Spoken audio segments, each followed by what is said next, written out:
Assalamualaikum warahmatullahi wabarakatuh. Kawan baik semua, salam sejahtera juga buat teman-teman yang nonton Nuriswan Channel. Kali ini bersama saya lagi adalah Mas Hardy S. Rusli dari Lembaga Survei ICRC. Selamat datang kembali di Nuriswan Channel, Mas Hardy. Kembali lagi. Mas Hardy, ini politik makin hangat, ya kan? Waktu kita ngobrol belum deklarasi Nasdem ya. Jauh sebelum deklarasi sini Ya, saya.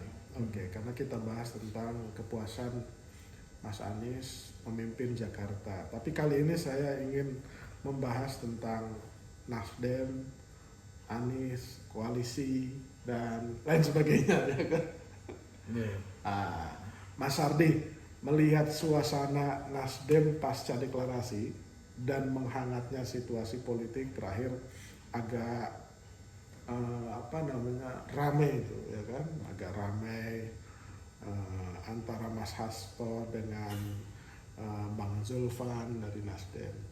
Nah, Mas Hardy melihatnya fenomena deklarasi Mas Anies dulu deh tanggal 3 Oktober yang lalu. Itu melihatnya setelah itu tuh seperti apa Mas Hardy melihatnya? Dengan deklarasi Nasdem kemarin itu menjadi hangat ya peta politik tanah air setelah itu. Karena memang deklarasi Nasdem ini juga di luar prediksi banyak orang. Karena awal-awalnya semua mengatakan bahwa Nasdem ini deklarasinya nanti 10 November. Ya, Terus? Kemudian tiba-tiba deklarasi dipercepat. Nah, ini juga saya kira yang ditunggu-tunggu oleh publik. Yang sebelumnya saya pernah diskusi sama Rizwan di channel ini juga. Jadi saya pernah sampaikan Nasdem ini sebagai salah satu partai sebagai yang mengusung jargon restorasi Indonesia. Nah, dengan jargon itu tentu ada sebuah harapan yang diinginkan dari publik kepada Nasdem bahwa Nasdem ini mampu melahirkan perubahan-perubahan untuk melahirkan pemimpin-pemimpin hebat di Republik ini. Dan Nasdem sebenarnya sudah melakukan itu mulai dari pilkada-pilkada sebelumnya, baik itu pilkada kabupaten, pilkada gubernur. Yang pernah saya ikuti, memang Nasdem yang selalu saya katakan selalu mengatakan bahwa Nasdem adalah partai tanpa mahar.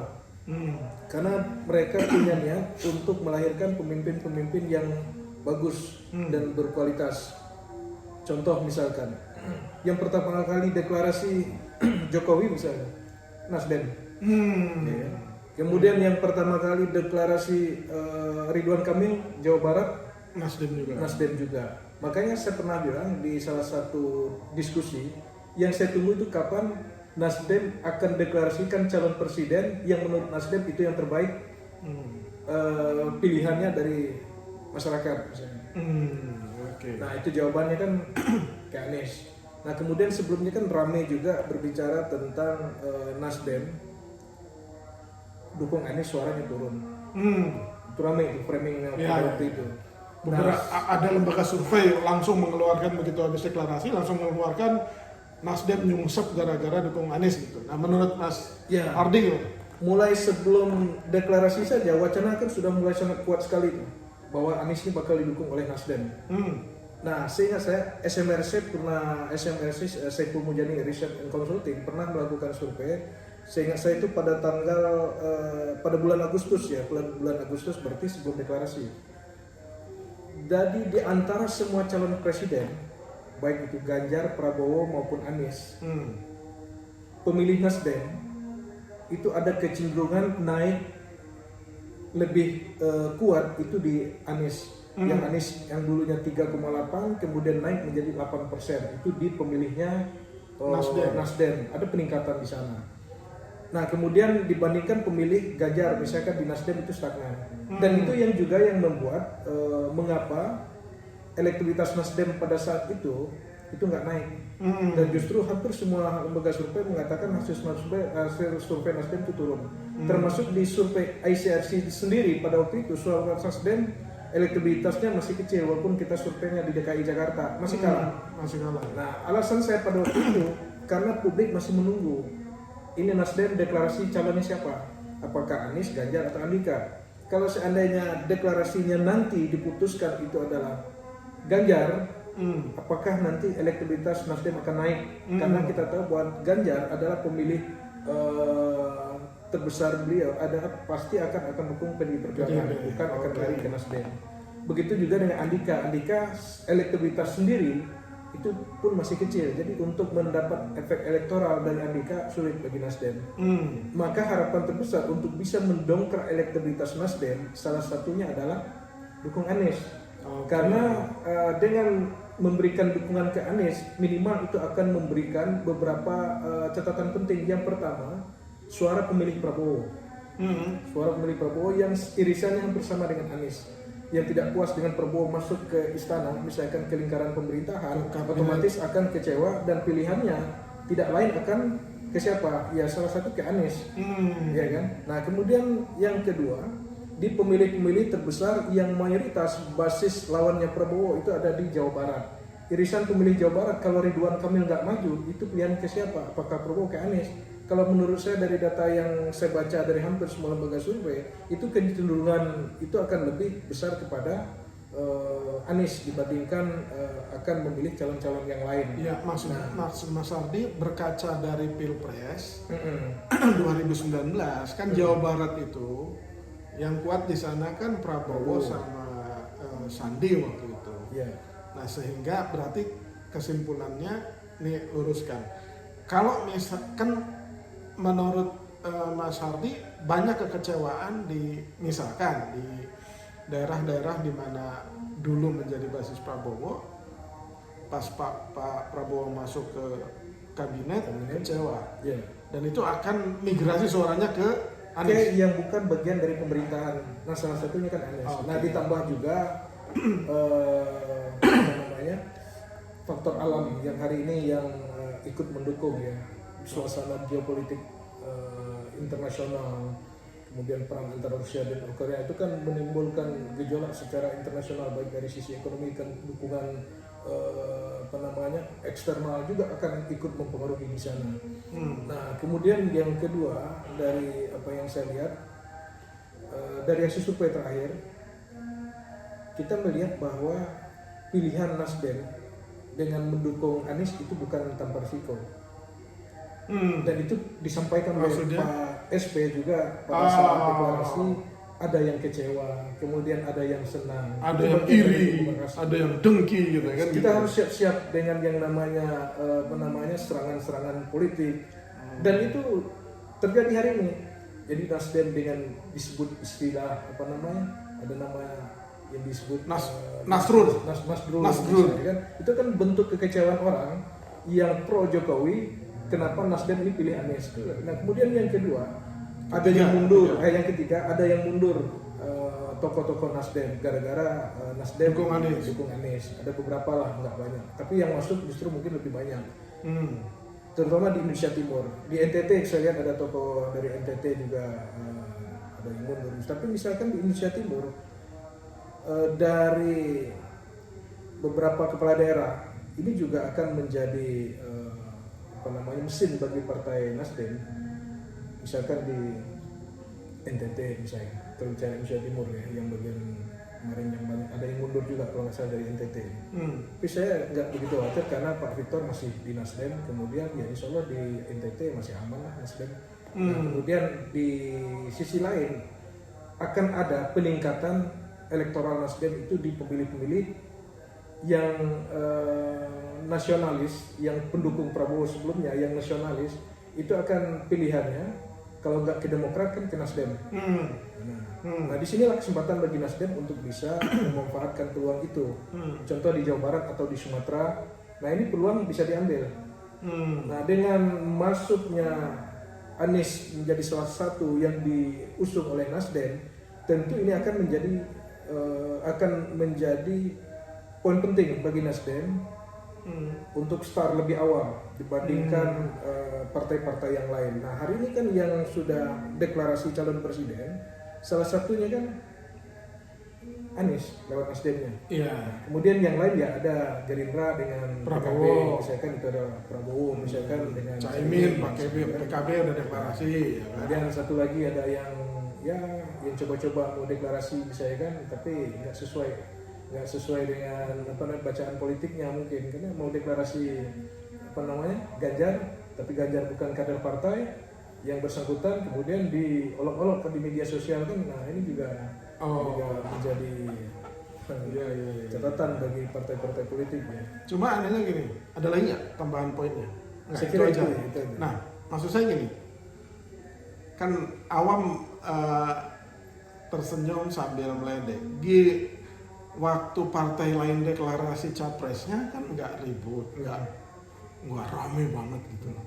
Tapi giliran Nasdem deklarasi capresnya, orang kok jadi kaget-kaget dan agak dalam tanda petik tuh ribut gitu. Kenapa itu? Itu pernah juga saya sampaikan. Jadi kalau Anies misalnya kan deklarasi yang duluan itu adalah PKS, itu nggak saya hari ini. Kemudian yang deklarasi itu Demokrat. Artinya partai-partai yang di luar pemerintah. Di luar pemerintah kan dua nih, PKS sama Demokrat. Ah. Kalau duanya yang mau deklarasi nggak terlalu ramai, karena nggak cukup kursi untuk maju ke pemilu. Ya. Tapi kalau Nasdem bunyinya kan lain. Dia adalah partai koalisi pemerintah hari ini. Kemudian yang pertama kali deklarasi Anies misalnya kan. Nah kemudian ini juga menjadi jembatan bagi pemilih-pemilih yang rasional dan nasionalis. Dalam artian yang dulu memilih Pak Jokowi, kemudian dengan alasan rasional, kemudian alasan nasionalis misalnya kan. Nah kemudian harapannya ke depan dengan pilihannya Nasdem ini kan memberikan dampak daya dobrak yang luar biasa bagi Anies. Dan itu menjadi kunci. Kalau Anies bisa dapat Nasdem, artinya untuk nyari dua partai yang lain kan lebih mudah dibandingkan kalau PKS dan Nasdem yang deklarasi duluan. PKS Demokrat. Dibandingkan Demokrat sama PKS yang duluan deklarasi. Artinya begini, kalau saya dengerin penjelasan Bang Ardi, kalau Nasdem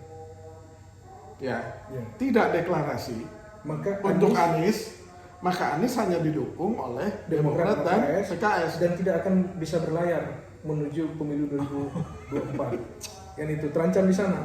Tapi kalau dengan didukung oleh Nasdem, atau ya katakanlah pokoknya partainya itu adalah yang masuk dalam koalisi pemerintah.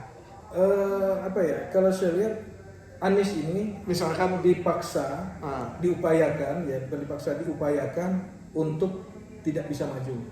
Karena kalau Anies maju, peluang untuk mencapai kemenangan itu, kalau saya lihat dari hasil survei terakhir itu ada CIS yang melakukan survei, Anies kalau 3 pasang masih kalah, ya kan? Mau dipasang dengan siapapun, 3 pasang itu masih kalah nomor 3. Ganjar, Prabowo sama Anies. Jadi nomor 3 ini selalu dan konsisten, dan Anies belum turun kampanye, ya kan, dan belum istilahnya seperti calon-calon presiden yang lain yang nah kemudian di sisi lain dengan adanya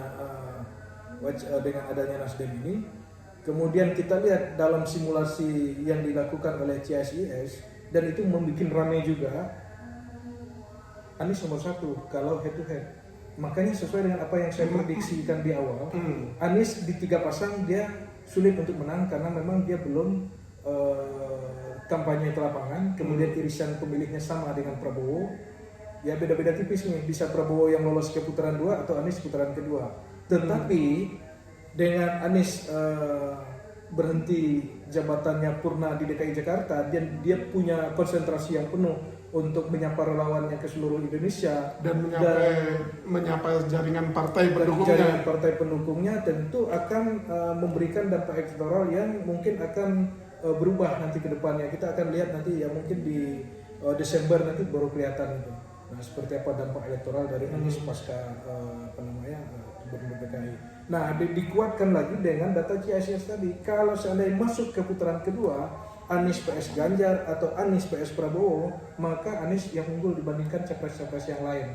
Walaupun sampel yang diambil oleh CIS kemarin itu adalah fokus kepada pemilih pemula, karena pemilih pemula angkanya di atas 50%, hampir 60%. Nah, artinya dengan angka itu ya cukup bagi kita untuk bisa mengambil referensi bahwa di 2024 nanti Anies punya potensi besar untuk memenangkan pemilu 2024. Dan data itu pasti dibaca oleh dalam tanda petik lawan-lawan politik Anies ya. Itu makanya diupayakan untuk menjegal supaya Anies nggak dapat tiket Dengan berbagai cara. dengan berbagai cara, termasuk salah satu kemarin yang ramai yang Tempo mengeluarkan pernyataan upaya untuk jegal Anies misalnya kriminalisasi yang dilakukan oleh KPK misalnya.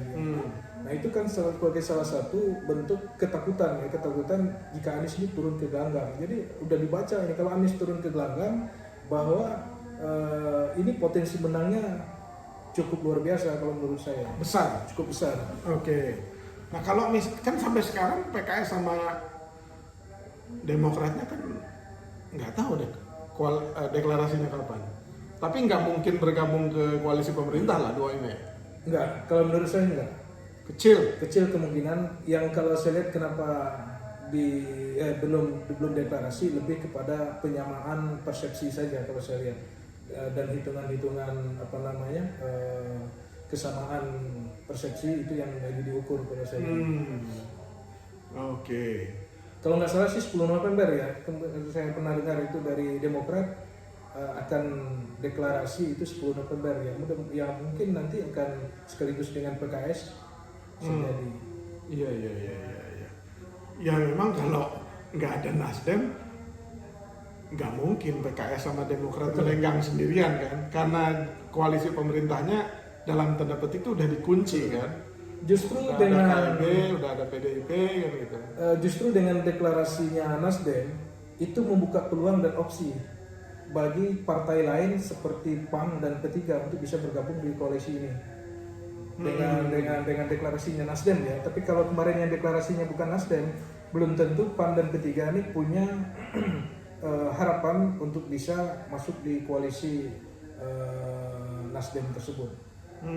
Karena memang dari data yang kita punya, kemudian juga dari baik itu data kualitatif, kuantitatif yang pernah kita coba cek ke lapangan, memang di daerah-daerah misalkan P3 dan PAN itu rata-rata pemilihnya itu mayoritas dukung Anies. Ya.